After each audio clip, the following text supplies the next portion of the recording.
The news at 3, Rivers Administrator Ibas sues for reconciliation among political leaders to achieve sustainable peace. President Tinubu seeks National Assembly approval to borrow over $21 billion to rescue Nigeria and take her to greater heights. This is a task we must all accomplish.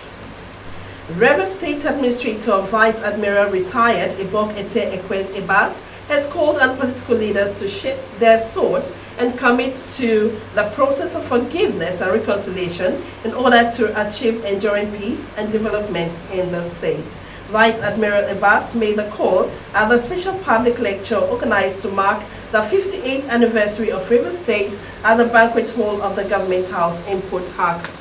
Tamno Barabi Iblubo was there and fired in this report. The public lecture titled Rivers State Yesterday, Today and Tomorrow, Search for Sustainable Peace and Opportunity for Sustainable Development, explained the giant strides of development championed by leaders at various times and the need to reposition the state to fully maximize its potentials. Vice Admiral Ibas said the state was created to give its people an identity, equity, and right to self-determination, and has over the years become Nigeria's most resourceful, diverse, and resilient state with gross domestic product of $28.4 billion, second largest economy, and contributing over 40% of Nigeria's onshore crude oil production. Despite these achievements, he regretted that the state is weighed down by mere political differences, which is threatening its continual growth, and expressed strong belief that with sincere dialogue and sense of maturity, the political impasse can be overcome. Our state holds a pivotal position in Nigeria's socio-economic landscape with a gross domestic product GDP of approximately $28.4 billion. Rivers State ranks second only to Lagos in economic output. Today, as we mark this milestone, we must confront a sobering reality.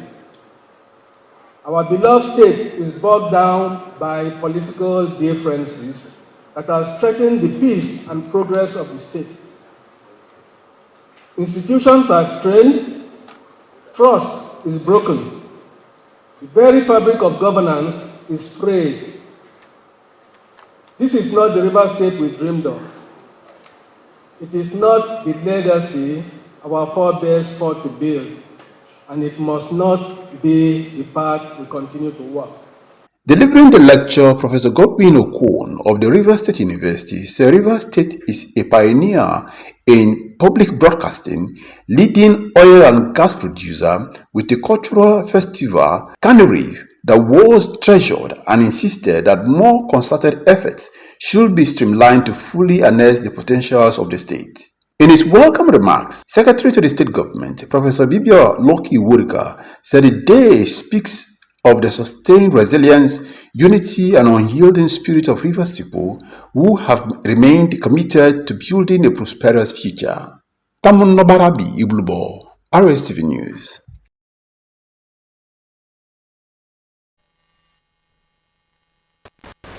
Suspended Rivers State Governor Sinala Ifubara has extended warm greetings and heartfelt wishes to children across the state in celebration of the 2025 Children's Day.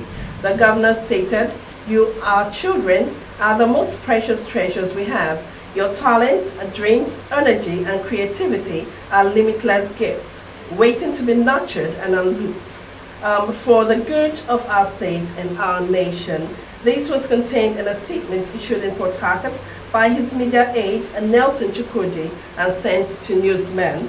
In his message to mark the occasion, Fubara described this year's national theme, Tapping the Untapped Natural Treasure, as a powerful reminder of the immense and often overlooked potential that lies within every child. Reaffirming his administration's unwavering commitment to the well-being and development of children, and highlighted ongoing investments in education, healthcare, and child protection.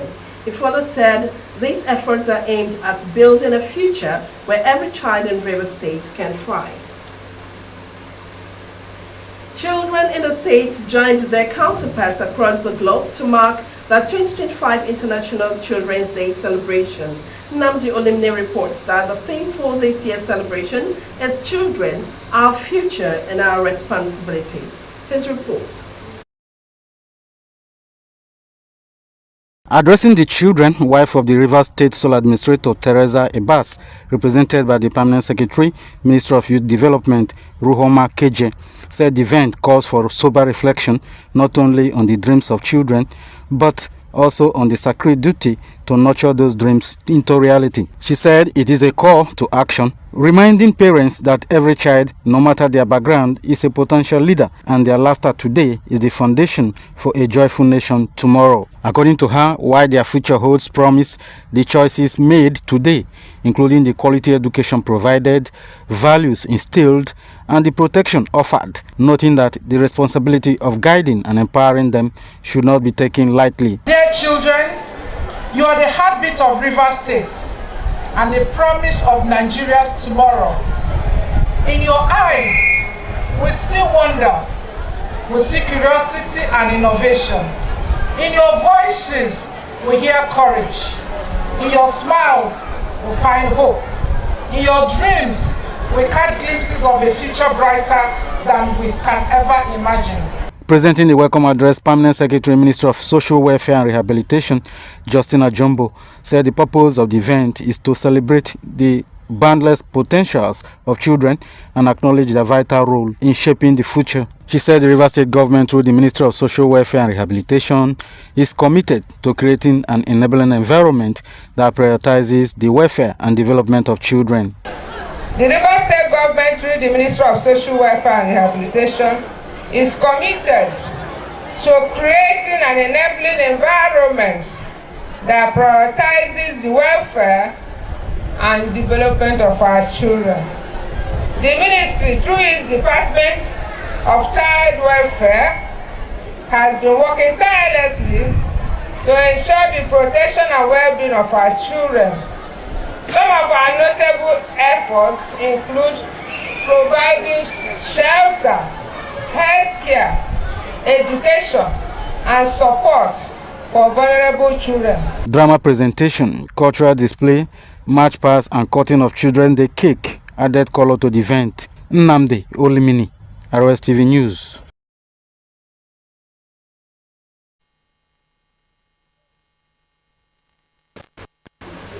More than 3,000 students of Ignatius Ajuri University of Education are to graduate on merit this weekend.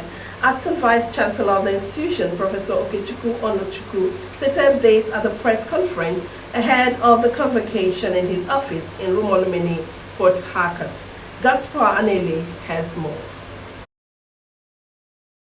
Professor Onochukwu explained that the week-long activities, including Thanksgiving service to God for His kindness, protection, effective academic activities, and His mercies, just as a convocation lecture by Professor Don Baridan on a topic, effectiveness in university management and nation building, as well as some discussions on the paper. The University Don noted that Thursday is slated for a cleanup exercise, while on Friday is for the conferment of first degree on the undergraduates. On Saturday is for the master's degree holders, PGD and PhD. And Secretary to the Government of the Federation of Nigeria, Senator George Akume, will be honored with an honorary doctorate degree, among others. Professor Onochukwu revealed that the courses in the institution are all accredited and other infrastructural achievements. When I came in here, 2 weeks was given to me to accredit 21 courses. And from that time on, we have been accrediting all our programs. It's there in my report that out of the 65 programs we run at the undergraduate level, 48 of them are fully accredited. The other 17 that are new have been resource verified and approved by NUC.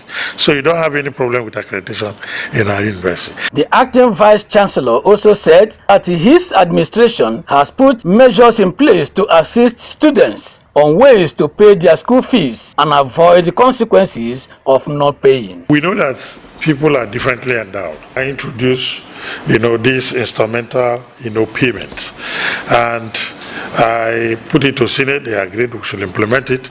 That you can pay half for indigent students. You can't pay all. half of your fees first semester and then half second semester to cushion this burden.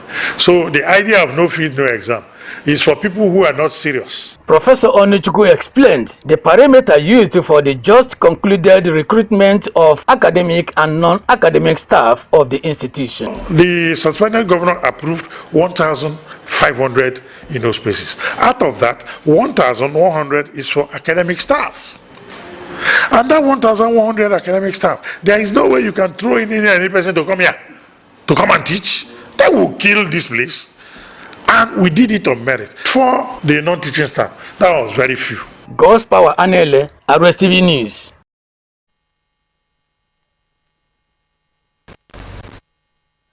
For women journalists to promote gender-sensitive reporting in elections has been stressed. Executive Director, International Press Center, Lanre Orogunde Ade, said this during a one-day sensitization campaign in collaboration with Nigeria Association of Women Journalists, NAWOJ, in Port Harcourt. Elizabeth Amadi has the rest of the story.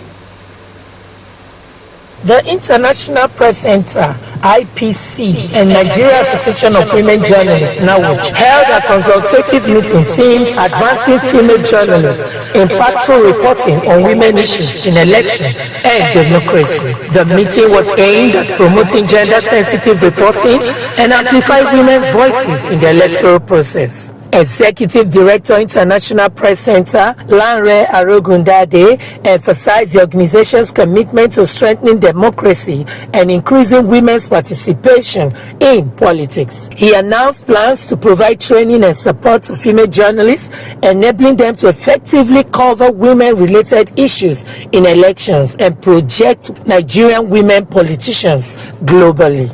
For the purpose of developing the way forward, to ensuring that women issues are better reported.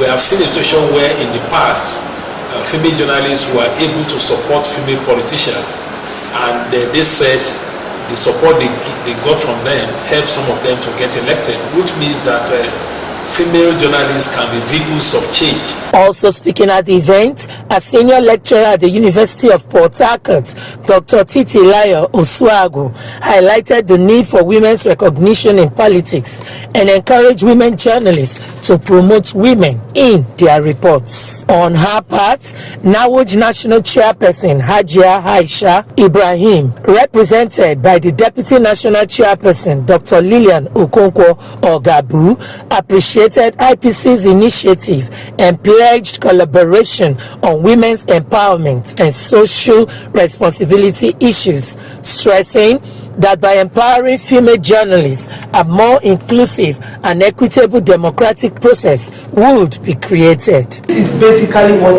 NAWOJ is about. We have that responsibility of, training and retraining of women journalists towards achieving professional excellence. And for what is happening here today, IPC, is helping us to achieve our aims and objectives, and of course we are very grateful.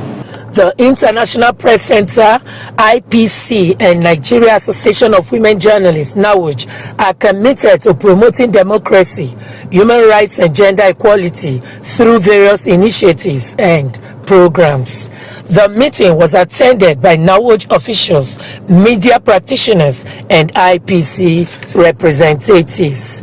Elizabeth Amadi, Rstv News.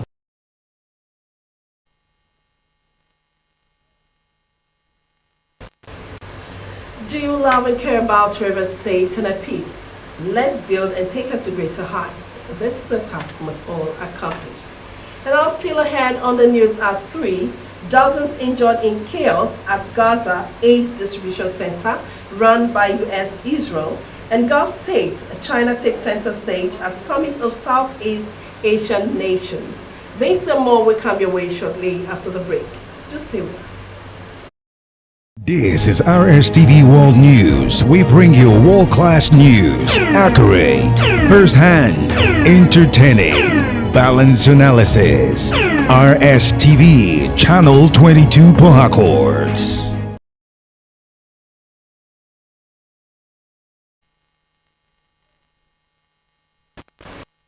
welcome back and thanks for staying with us. President Bola Tinubu has formally requested the approval of the National Assembly for a series of strategic borrowing initiatives aimed at funding key national projects and addressing fiscal shortfalls triggered by dwindling revenues and post-subsidy economic pressures.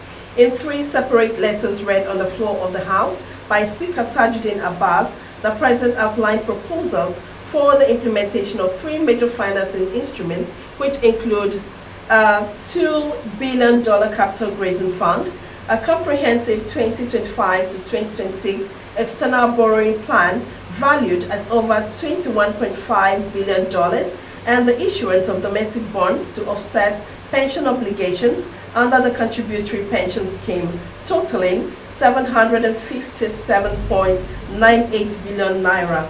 The borrowing plan, spanning multiple international lenders and development institutions, marks one of the most ambitious external financing proposals of his administration to date. Specifically, the President is seeking approval for the capital raising of up to $2 billion in the domestic debt market.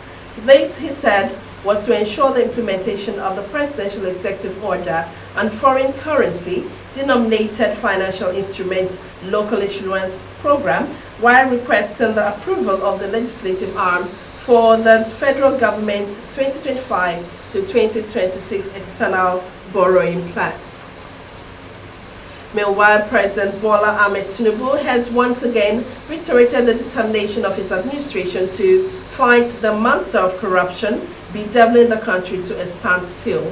President Tinubu, who gave the reassurance at a one-day asset recovery summit in Abuja, lamented that Nigeria has witnessed the devastating effect of corruption on healthcare, education, and infrastructure, among other sectors, adding that the consequences of misappropriated public funds were painfully evident, while emphasizing that corruption weakens institutions, erodes trust in governance, and deprives the people, especially the most vulnerable, of the services and opportunities they deserve. He assured that his government will do everything to rid Nigeria of corruption, irrespective of whose orgs is God. He commended the organizers of the summit, describing the theme, synergizing towards effective asset recovery and management, as very apt, as it marks another critical step in the nation's journey to strengthen governance, combat corruption, and ensure sustainable development for the country. The President noted that recovering stolen public funds and channeling them towards developmental needs represents both justice and restitution. Minister of Education Dr. Tunji Alausa has directed the Joint Admissions and Matriculation Board JAMB and West African Examination Council WAEC and National Examination Council NECO and the National Business and Technical Examination Board NAPTEB to derecognize computer-based test CBT centers and prosecute candidates involved in examination malpractices. Dr. Alausa's decision was in response to the unprecedented examination malpractices reported by JAMB in its recently conducted Unified Tertiary Matriculation Examination, UTME. The minister, however, suggested that any school CBT center involved in examination malpractice and or acting as a miracle center should be recognized for a number of years that would be determined by the examination body. He noted that the directive was also in accordance with Section 16, subsection 2 of the Examination Malpractices Act, which states that an examination body may, in the exercise of its power, circulate the name of an offending candidate, supervisor, invigilator, official, school or examination center to other examination bodies, which may impose similar punishments. And now in business, in a major step to deepen Nigeria's fast-growing non-interest financial sector, the Central Bank of Nigeria, CBN, has unveiled a set of innovative liquidity management instruments aimed at enhancing market structure, broadening participation, and ensuring ethical compliance.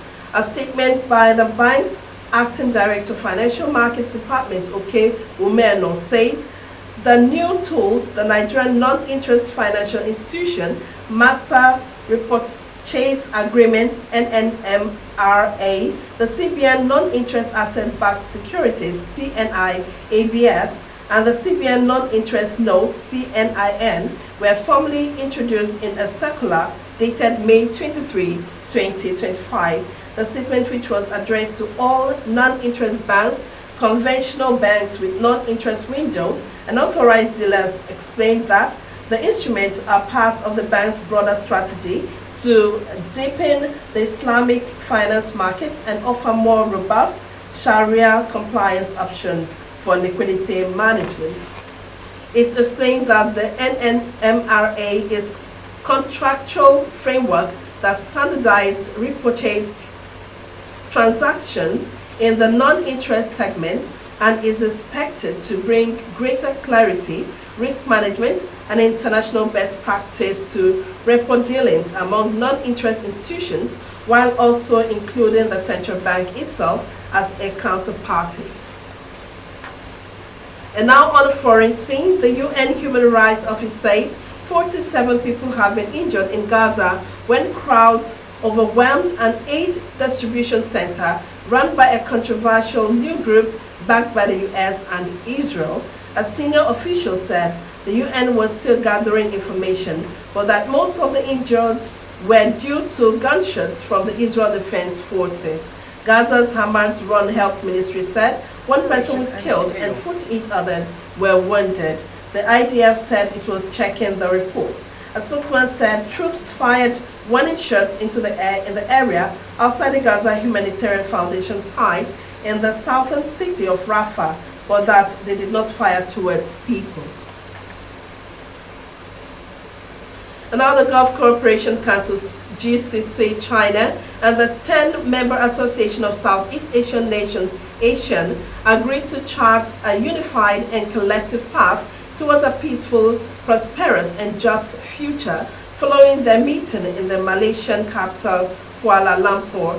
In their joint statement, the GCC, comprising Bahrain, Kuwait, Oman, Qatar, Saudi Arabia, and the United Arab Emirates, China, and the Asian members Indonesia, Singapore, Malaysia, Thailand, Vietnam, Philippines, Brunei, Cambodia, Laos, and Myanmar said they were committed to enhancing economic cooperation. Chief among that cooperation will be the promotion of free trade. The signatories said, adding they looked forward to the early completion of the GCC China Free Trade Agreement negotiations and the upgrading of the Asian-China Free Trade Area.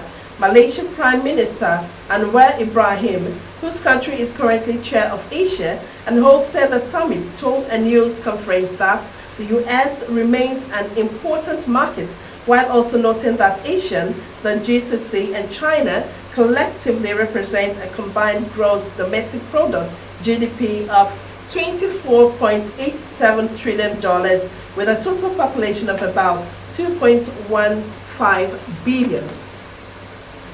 And now in sports, Victor Osimhen has reportedly ruled out a potential move to Juventus, insisting that he would prefer to remain at Galatasaray despite growing speculation to his future.